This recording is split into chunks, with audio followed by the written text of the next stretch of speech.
Thank you for joining us, Dr. Goulden. So everybody's, let's start turning your cameras on. Our next lecture is by Dr. Goulden, who's the Division Chief for Endocrinology, and it's going to be on adrenal diseases. Thank you, Dr. Goulden.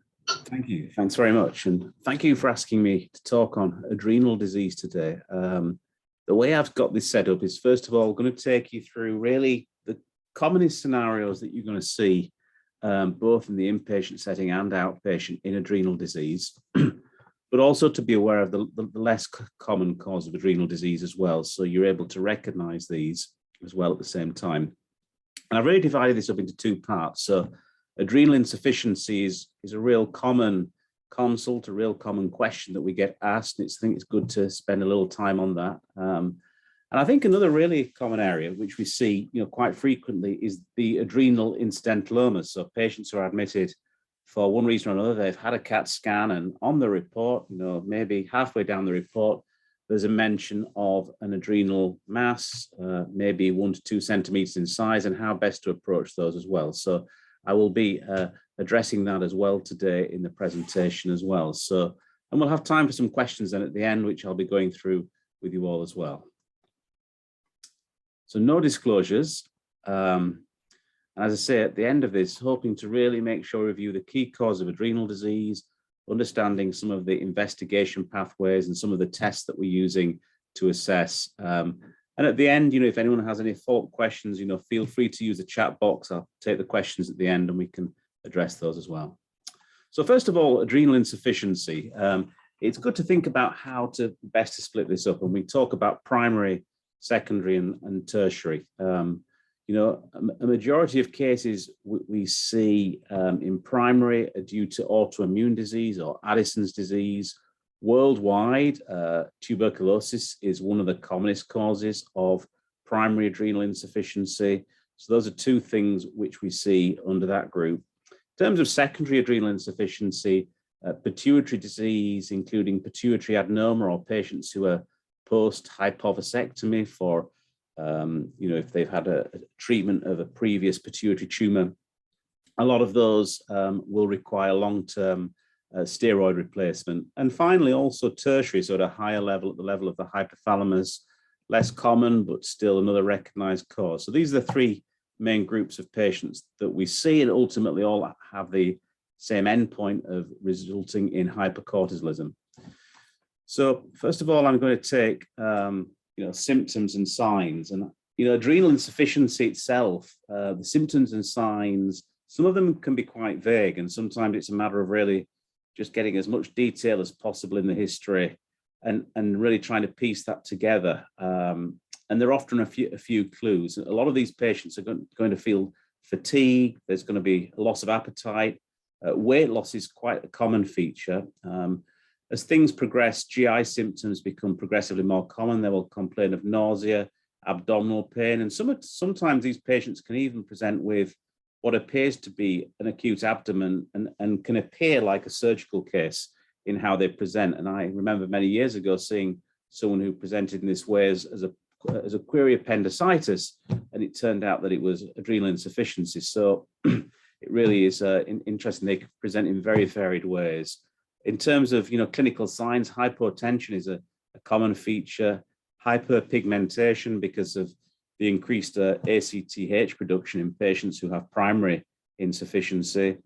And what about laboratory abnormalities? This is variable, but hyponatremia tends to occur in a majority of these patients.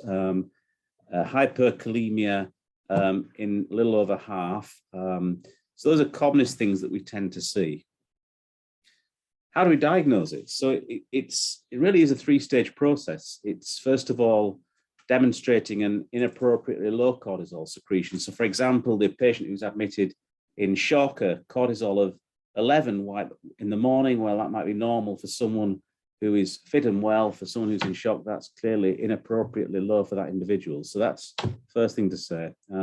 Second thing is working out if it's ACTH dependent or independent, so secondary versus primary.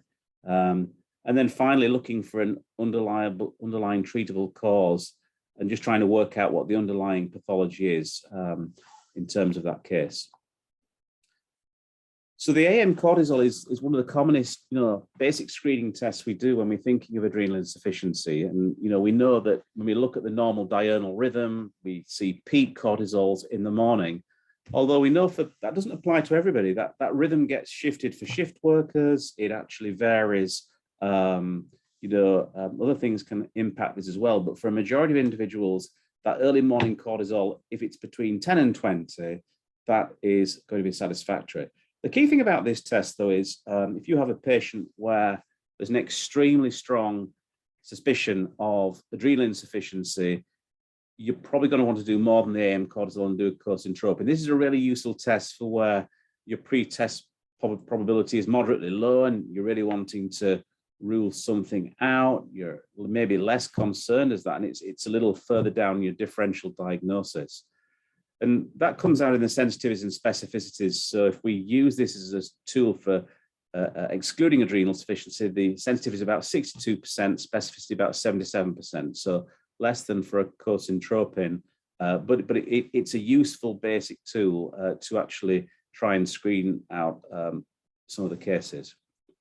The cosyntropin itself is a gold standard. When we do this, we give 250 micrograms of intravenous cosyntropin, and we take a cortisol level at 0 minutes, 30 minutes, and 60 minutes. And the reason we do the 30 and 60 minutes is some patients do peak later. It's interesting. You'll see some individuals who peak at 60 minutes. And by doing those two extra time points, it avoids overdiagnosis of adrenal insufficiency. And we're looking to see the individual peak at 18 microgram per deciliter on that test when we do that.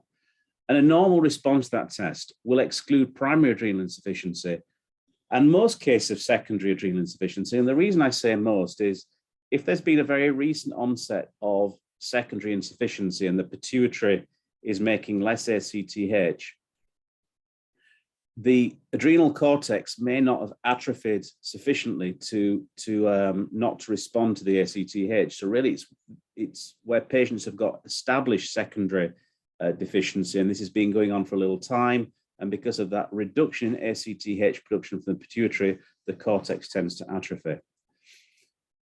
The key situations in adrenal insufficiency we need to think about really practically are patients who may be on exogenous glucocorticoids and other medications which cause adrenal insufficiency, in addition to the causes that I'd mentioned. A patient who's presenting an adrenal crisis.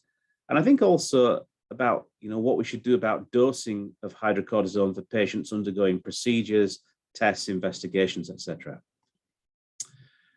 So a little bit about HPA or hypothalamic pituitary adrenal axis suppression and how that how it comes about and what kind of dose results in that. So if we look at prednisone in particular, the evidence suggests that 20 milligrams of prednisone and above, if a patient's been on that for 3 weeks plus, we can safely assume there will be adrenal suppression. So that gives you a kind of benchmark. For patients who are on a smaller dose, 5 to 20 milligrams for over 3 weeks, then HPA axis suppression is likely, but can vary. And this is where for these patients, if we're concerned and they may be undergoing a procedure, we're wanting to make an assessment, then doing an AM cortisol in this group can be very helpful. And if they have a morning cortisol of greater than 10, suppression is unlikely.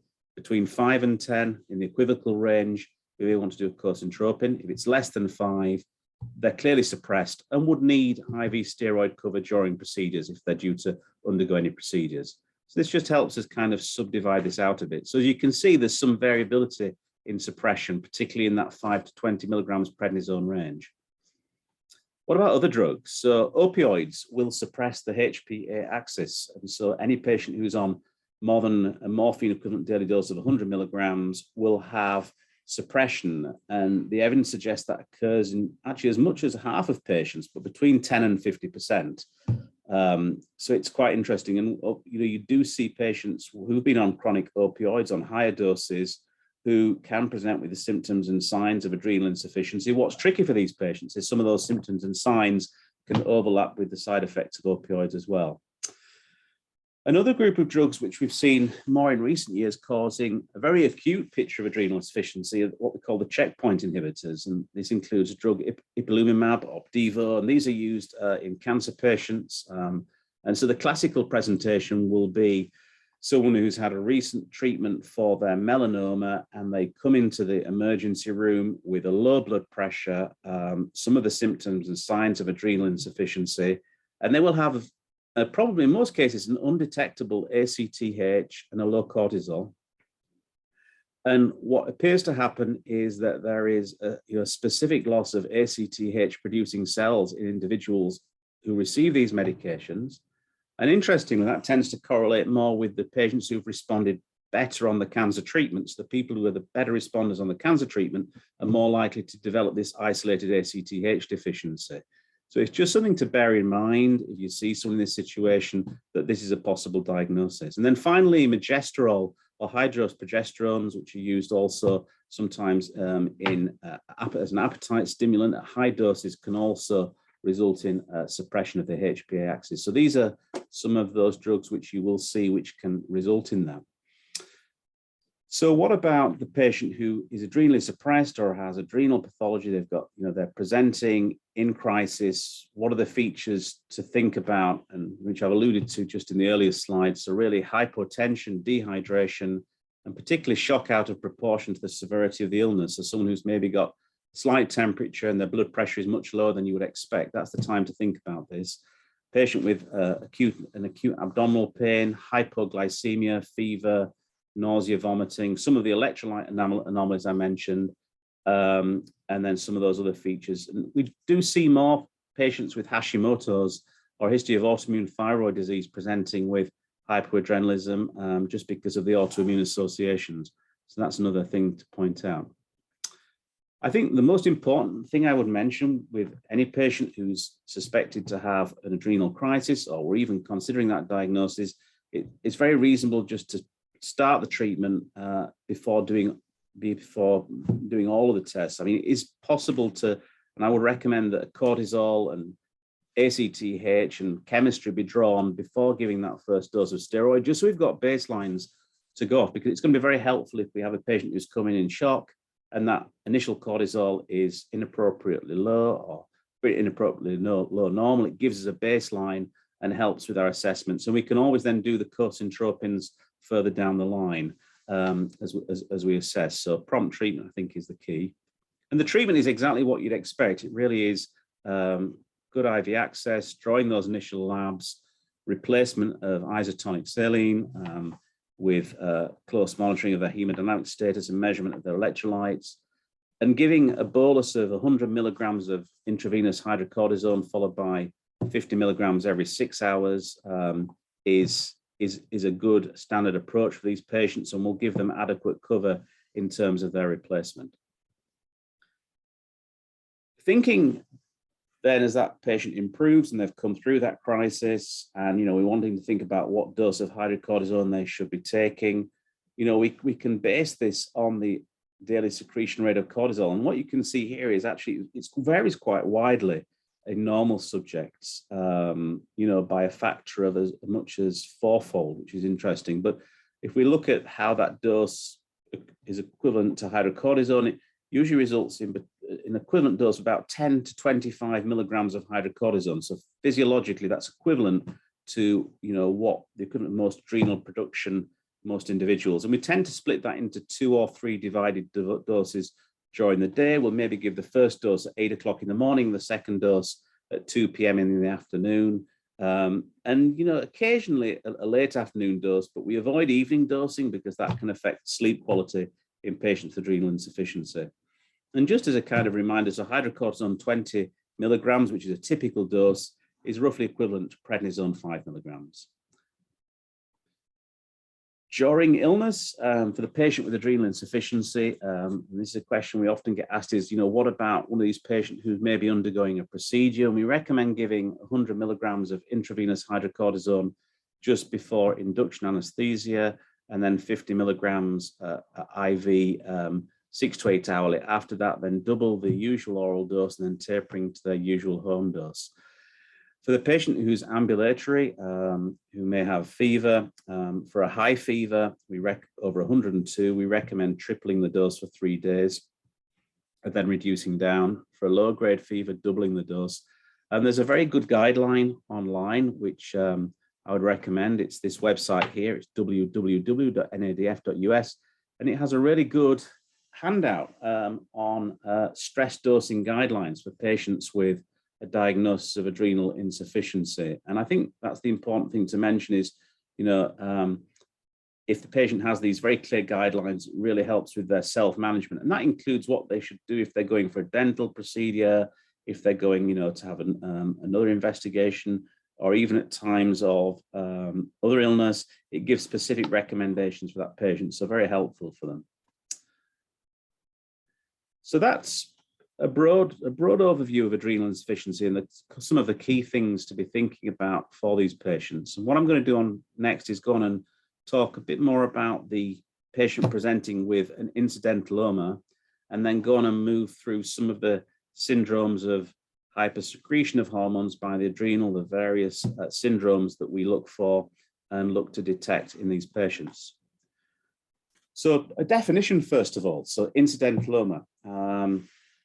How can we define this? So it's described as a clinically inapparent adrenal mass discovered inadvertently, it's quite a lot of words, in the course of diagnostic testing or treatment for conditions not related to the adrenal. So essentially, it's something that's discovered incidentally on a patient who's undergoing testing for a separate condition. We know that actually these are, when these are found in this way, a majority of them tend to be smaller lesions. And when we actually look at this, we then think, well, what are the next steps in terms of diagnostic workup? And the key questions we want to ask are, what is the size of the adenoma, and is there evidence of hormonal overproduction? And this slide just shows a series where they looked at, for incidentallomas, what are the commonest causes? And if you look at the top 2 lines on this, so for adenomas, for incidentallomas, 75% of them, that's 3/4, are non-functioning. After that, the next commonest group is cortisol excess, so Cushing's syndrome picture. And then after that, we have common syndrome, Theochromocytoma. I've also included adrenal cortical carcinoma and metastasis there as well. So those are groups that we're tending to think about with these patients, and then it's a matter of working out, what the underlying reason is.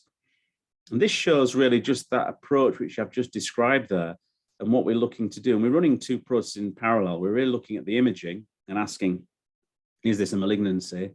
And then also, is this biochemically active?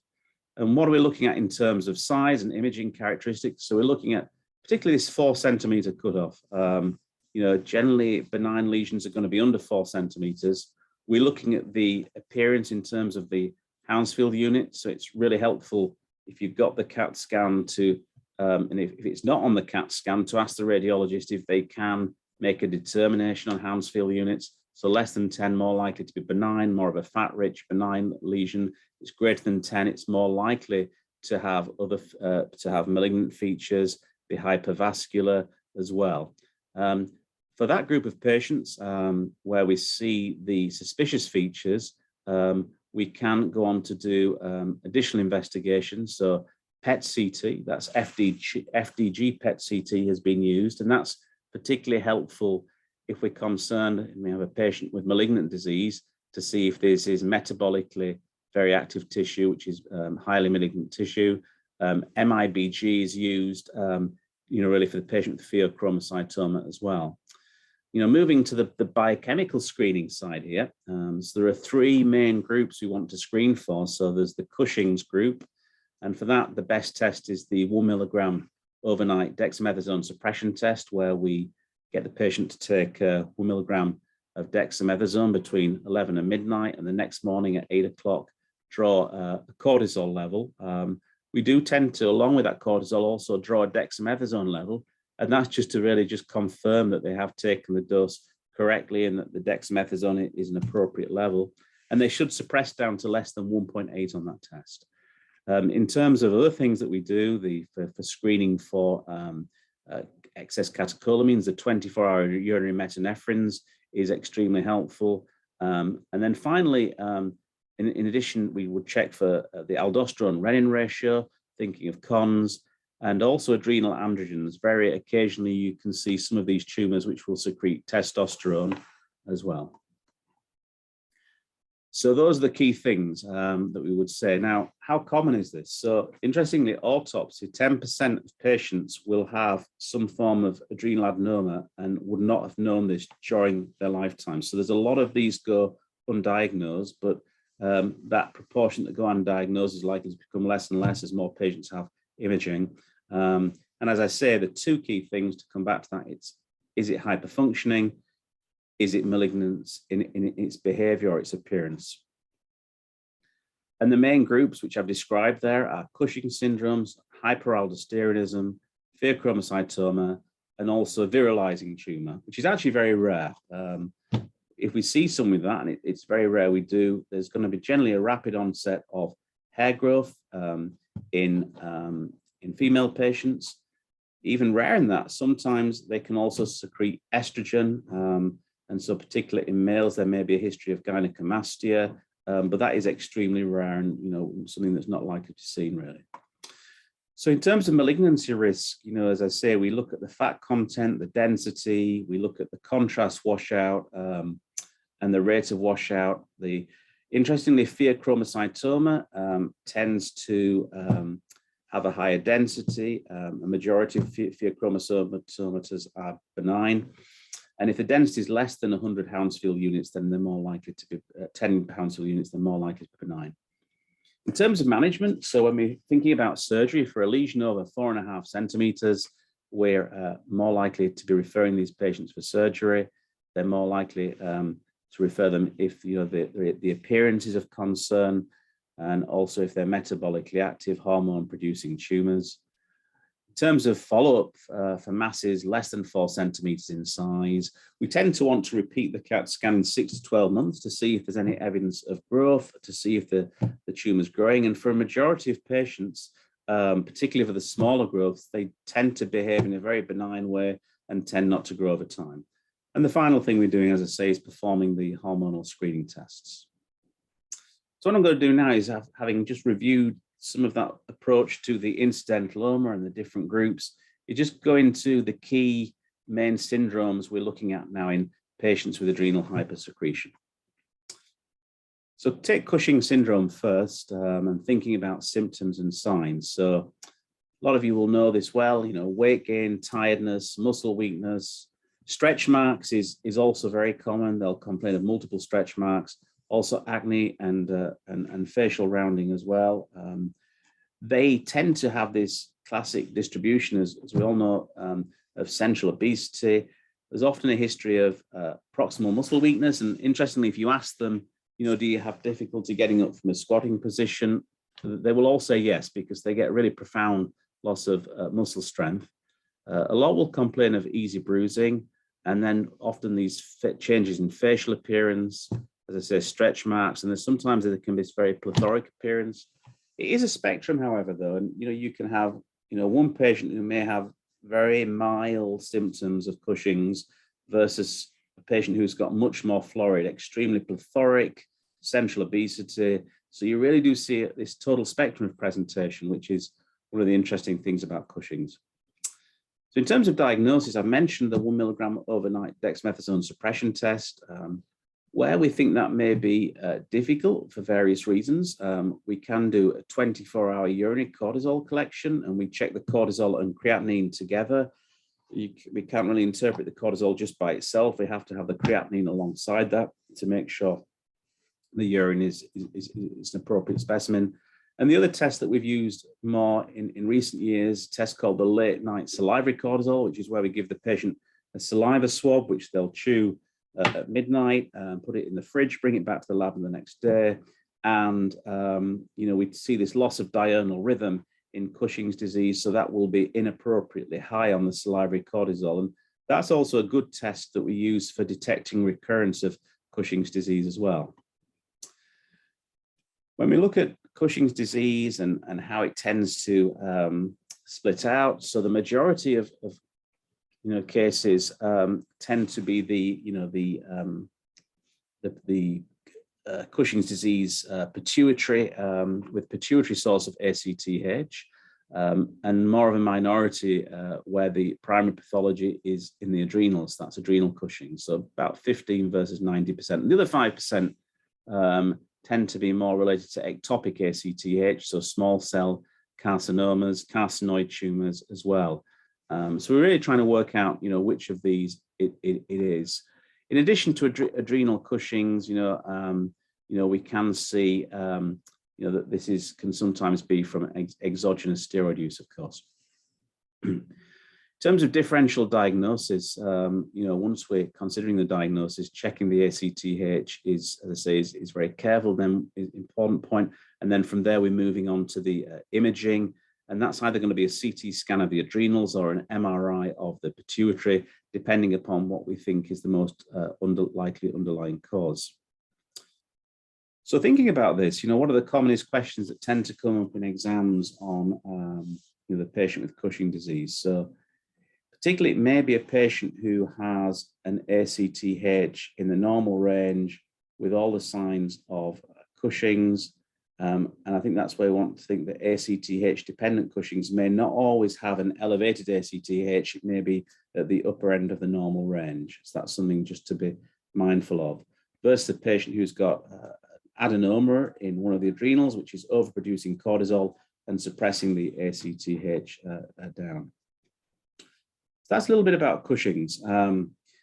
Moving on, so Theochromocytoma is the next group that we tend to think about in adrenal patients, and the commonest features we look for are a strong history of hypertension, and then this triad of sweating episodes, headaches, palpitations, which a majority will have, and sometimes nausea, anxiety, appearing very pale during the acute attacks, and something to consider, particularly in the younger patient who's presenting with unexplained hypertension on a number of blood pressure agents. That's an important point to make, really. So diagnosis, there's various tests we can do, but 24-hour urine is considered the best test versus the plasma metanephrines, which we can check in the clinic. And the reason for that is that with the plasma metanephrines, it can fluctuate, and actually we know that particularly in response to the stress of having the blood test, etc., we can see a big spike in metanephrines at the time of the test. And although it's a sensitive test, that means its specificity is not as good as for the 24-hour urinary metanephrines. When we do the test, we also want to look at how it is in relation to the normal range, and particularly if you're going to expect to see it 2 to 3 times the upper limit of normal in a majority of these cases. So for someone who's maybe just a tiny bit above normal range, maybe 10% above normal range, it's very unlikely this will be a pheochromocytoma. It's usually going to be 2 to 3 times that upper limit of normal, which is helpful when considering this diagnosis. There are a number of medications which can increase metanephrines as well. It's good to be aware of these, and they can include tricyclics, nasal decongestants, amphetamine-like drugs, chlorpromazine, alcohol. All of those can do it. The patient's taking these and we've got an abnormal test. Again, it's probably not going to be 2 to 3 times the upper limit of normal. It's more likely to be marginally elevated. And if one of these medications is on the list, then we can have a cause rather than starting to really go down the path of investigating for adrenal disease. In terms of imaging, CAT scan is usually going to be the best place to start for these patients. We do MRI sometimes. After that, we will then consider MIBG, which is very specific for pheochromocytoma, but not actually the most sensitive test in terms of picking up the adenoma in the first place. We tend to do it also if we have a patient where we're convinced they've got pheochromocytoma, but we're not seeing a clear answer from the CAT scan, and also in larger tumors where we're concerned about metastatic disease or more widespread disease as well. And that can be useful for monitoring therapy as well further down the line. And the treatment is of course, surgical resection, but only after they have been given adequate alpha blockade. And we tend to start with phenoxybenzamine, although we do sometimes use doxazosin as well. So both these drugs are effective for really achieving that. And once we've got them adequately alpha blocked, we then will add a beta blocker preoperatively, but only after we're happy that they're adequately alpha blocked. And we'll know that once we've got their blood pressure under control with the alpha blocker, and then usually add the beta blocker in the week or two before the treatment. And this whole process can take maybe 4 to 6 weeks of treatment before their surgery. So often they're needing weekly visits to get these doses right. So common questions that can come up in relation to Theochromocytoma are, what's the next best step in management for one of these patients? What's the best lab or the imaging?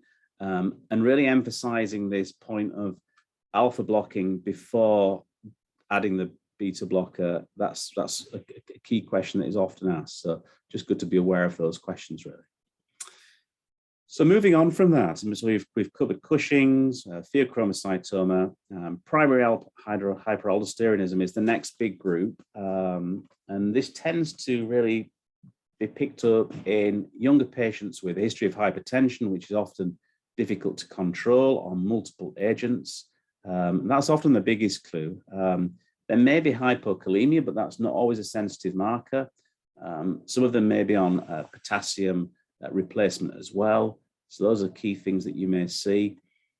The test we do is the aldosterone renin ratio, and if it's greater than 30, that's strongly suggestive of primary hyperaldosteronism. If it's very low, it's unlikely to be that. But it's really important to think about what medications the patient is on and how they may impact that ratio as well. And there are 2 medications in particular that we really want to exclude before the patient does this test. And I've underlined them on this slide, and those are mineralocorticoid receptor antagonists at the top there, and also direct renin inhibitors as well. Now, it does also occur with ACE inhibitors, ARBs, and also beta blockers to some degree. But of them all, the ones that tend to have the biggest effect are mineralocorticoid antagonists and direct renin inhibitors. So if we have those 2 eliminated, we're going to get an accurate result. We can do the test while someone is on an ACE or an ARB or a beta blocker. We don't have to stop those. But if we get an equivocal test, we may want to then think about doing the test on an alternative agent, such as a calcium channel blocker.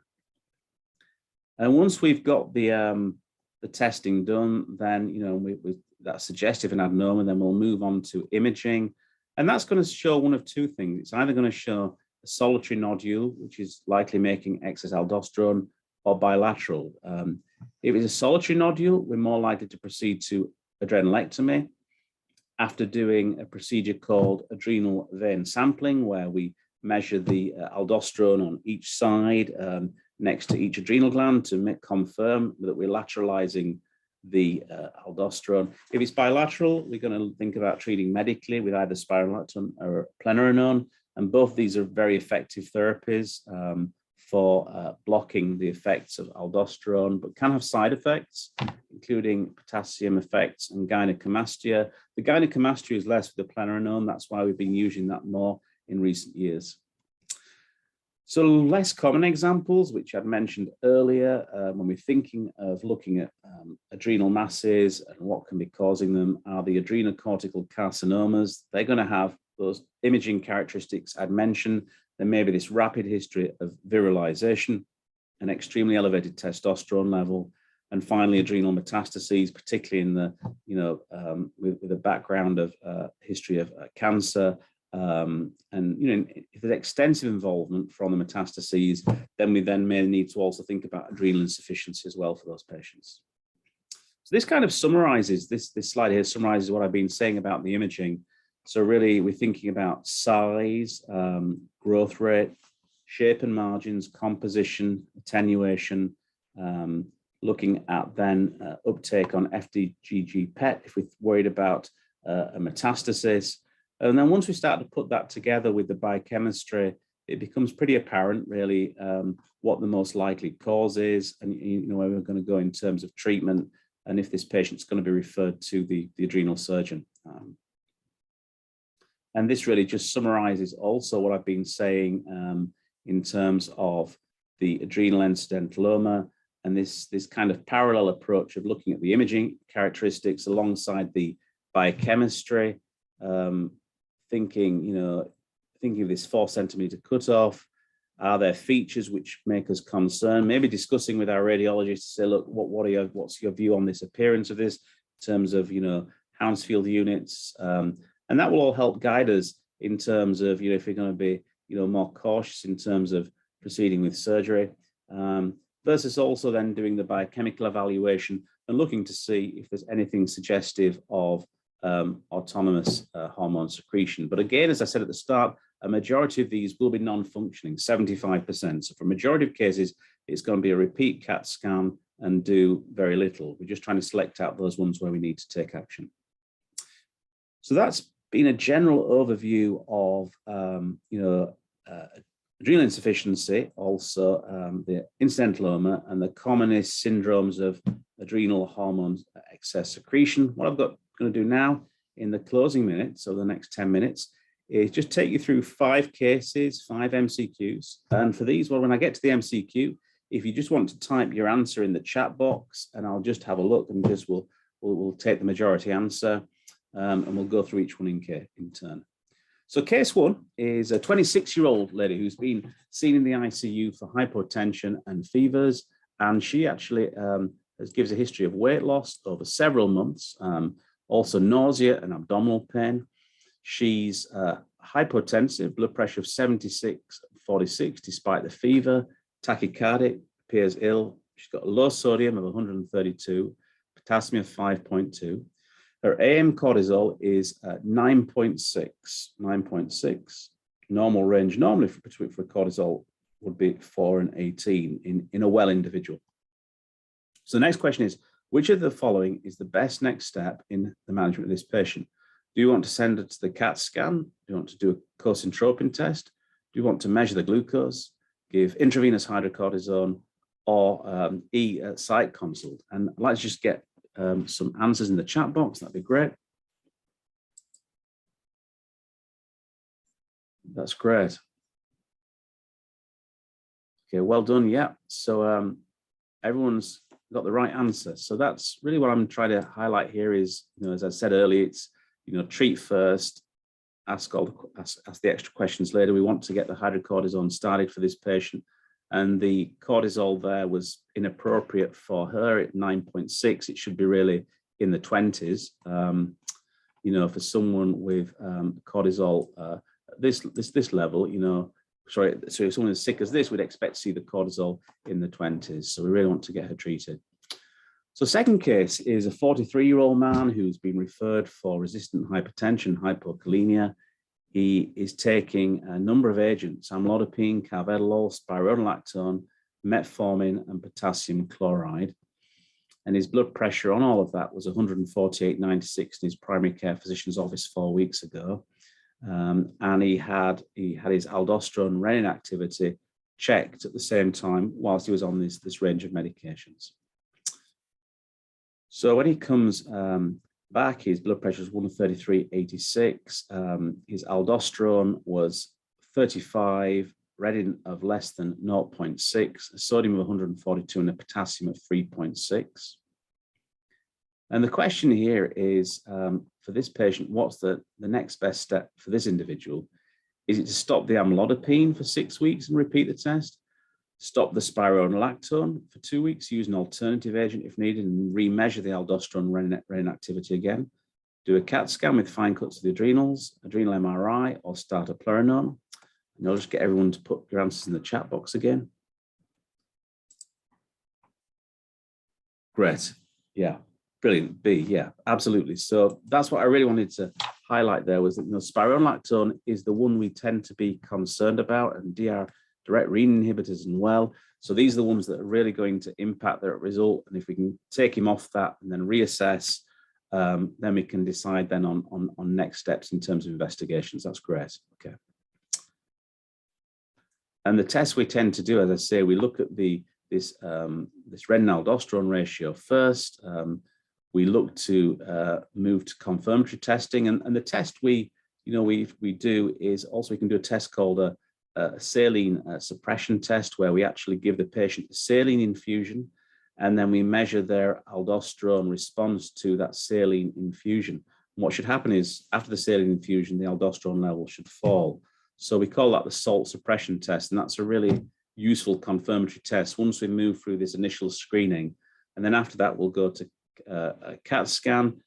Possibly in a majority of cases, we'll want to do adrenal vein sampling, unless it's an extremely clear-cut case, and then move through to treatment with laparoscopic adrenalectomy for unilateral growths. So case 3 is a 54-year-old man he's got a 2.2 centimeter mass in the left adrenal gland, which was incidentally noted on a CT to evaluate hematuria. It's 30 Hounsfield units, pre-contrast, 30% washout at 15 minutes. His blood pressure is 122/78. He's not getting much in the way of symptoms, no sweating, palpitations, or headache. He's not on any medications, but he does have a positive family history of hypertension developing after age 50 years. And his screening tests, so his plasma metanephrines are 670 with, and particularly for that, that's marked over 3 times the upper limit of normal range. His plasma normetanephrines are likewise more than 3 times the upper limit of the reference range. His serum cortisol after 1 milligram of dexamethasone, he suppresses down appropriate to less than 1, and his urine metanephrines are 3 times the upper limit of normal. And this was his CAT scan before he got contrast. So he has a left-sided lesion, a left-sided adrenal mass. And the question here is, given his biochemistry and his CAT scan results, what's the most appropriate next step? Would it be to prescribe an alpha adrenergic blockade and then refer for adrenalectomy, to measure his plasma renin and serum aldosterone, to do an adrenal MRI, repeat the CT in 12 months, or to perform an adrenal biopsy? Great. Brilliant. Okay. Yeah. Fantastic. So exactly that, and that's the key. So it's to get him alpha blocked. It's a very clear-cut case here. The biochemistry is not equivocal. It's very clear. This is 3 times the upper limit of normal. This is a Theochromocytoma, and he should be alpha blocked and then referred for surgery. Yeah. Okay. Last but one. So case 4, 67-year-old man who has an incidentally discovered right adrenal mass on a CT scan, and he has a history of colon cancer, and underwent a colectomy and chemotherapy 2 years ago. And he actually had normal CT imaging a year ago. So it's grown pretty quickly over the course of a year, up to 3.2 centimeters. It's got an elevated Hounsfield units, 27, and just 35% contrast washout at 15 minutes. It's got normal blood pressure. His electrolytes, everything else is in normal range, and he suppresses well on the dexamethasone suppression test. So the question here is, what's the next best step? Should we refer him for adrenalectomy of this mass? Should we do an MRI? Should we do an FDG PET? Should we perform another CAT scan in 1 year, or measure his serum aldosterone and renin activity?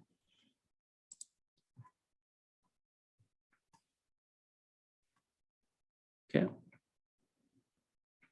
Good. I'm just looking to check. Yeah. So I've got a few C's there. That's great. Yeah. So this is really getting to that point about someone who's got strong cancer history, a rapidly growing adrenal mass. This is most likely, it's got a metastasis is top of the differential list, and doing an FDG PET is going to be the best way of determining that before we start moving on with, next steps. So that is really the best test for this patient. So last case is a 55-year-old woman who was referred for evaluation of a right adrenal mass. And again, another incidental finding, and this is really common with adrenal masses, often incidental. And it was found for evaluation of flank pain. She's normotensive. She's just on a bisphosphonate. It's about just over 3 centimeters in diameter. It's got very low in terms of Hounsfield units. There's 60% washout. There's no changes in the left adrenal gland. And on physical exam, she has an elevated blood pressure, but really not much else. Normal facial appearance, no other real features of note. Her electrolytes, potassium 3.8, sodium 143. Her plasma ACTH now is low, it's 7, and when repeated, it's 8. So there is some suppression of her plasma ACTH here.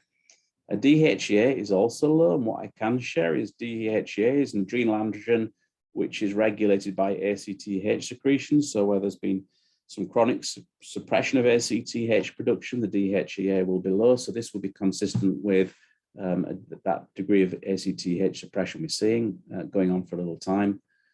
She does not suppress well after 1 milligram of dexamethasone. She just gets to 4 microgram per deciliter. A urinary free cortisol was in normal range on the test, although there's no creatinine with that. And then she has normal plasma norepinephrines and plasma epinephrines. And the question here is, how would you counsel this patient about the adrenal mass and test results? So A is, she should not consider surgery unless the urinary free cortisol is elevated. B, this degree of cortisol excess has no clinical consequences. C, the risk of developing increasing cortisol excess is less than 5%. D, her osteoporosis is unrelated to the adrenal tumor. Or E, the adrenal tumor may increase her risk of cardiovascular events in the future.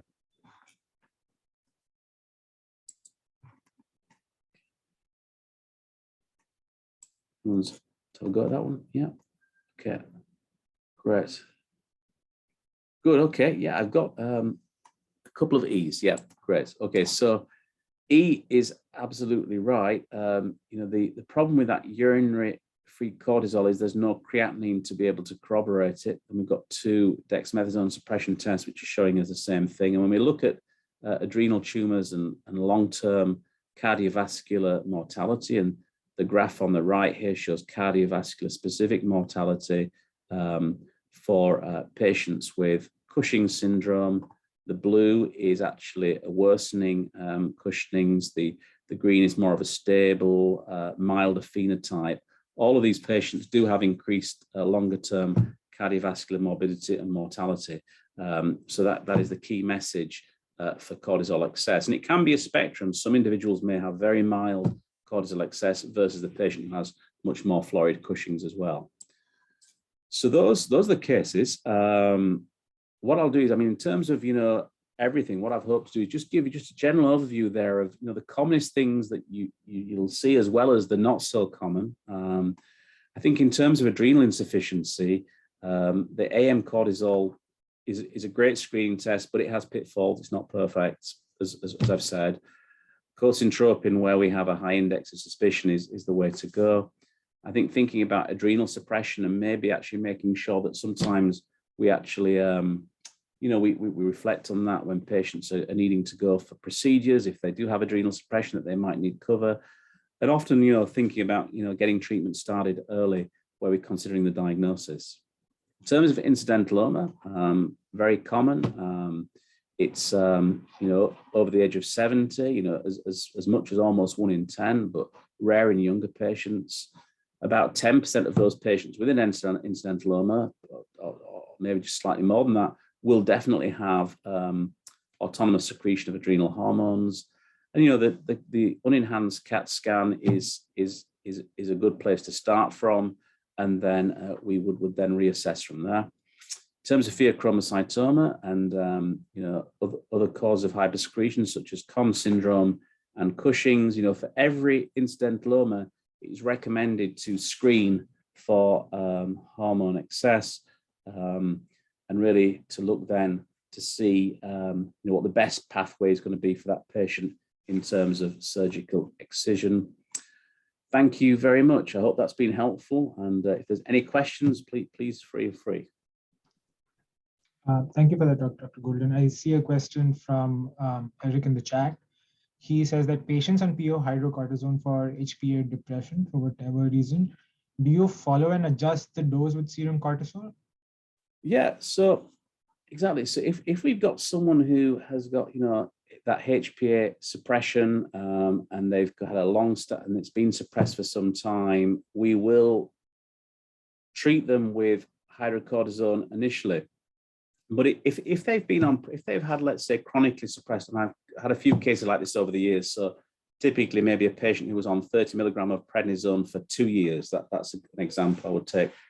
It took her adrenal glands about 6 months to recover from that. And so that's what we did. We actually followed her, and actually we followed her with AM cortisols. And what we got her to do was hold her hydrocortisone the day she would come to clinic, check the cortisol and see. And what we found over time as we plotted it, there was a gradual improvement in her AM cortisol. Because we're only using physiologic level replacement, we should not be suppressing the HPA axis. So what we wanted to try and see is if her adrenal glands were able to recover.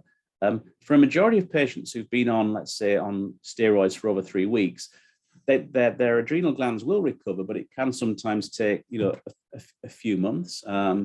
In terms of the critical point, it's if they're going for a major procedure, the key thing to be mindful of is that they may not mount a good stress response. They may become hypotensive during the procedure. So it should be recommended that if they're going for a procedure, they're covered with intravenous steroids. But for a majority of them, what we'd look to do is gradually tail off that hydrocortisone and see if they can get to a point where they no longer require it. That's for adrenal suppression. If there's a pathology or some other reason, then these patients are likely to take hydrocortisone long-term, and we tend to follow them more with looking to see, if that dose is sufficient for them. We can look at the ACTH if we think, and so if someone's on an inadequate dose of hydrocortisone, the ACTH will tend to be elevated.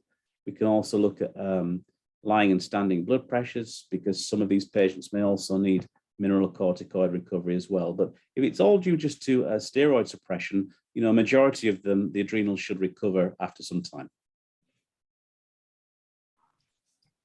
Good question.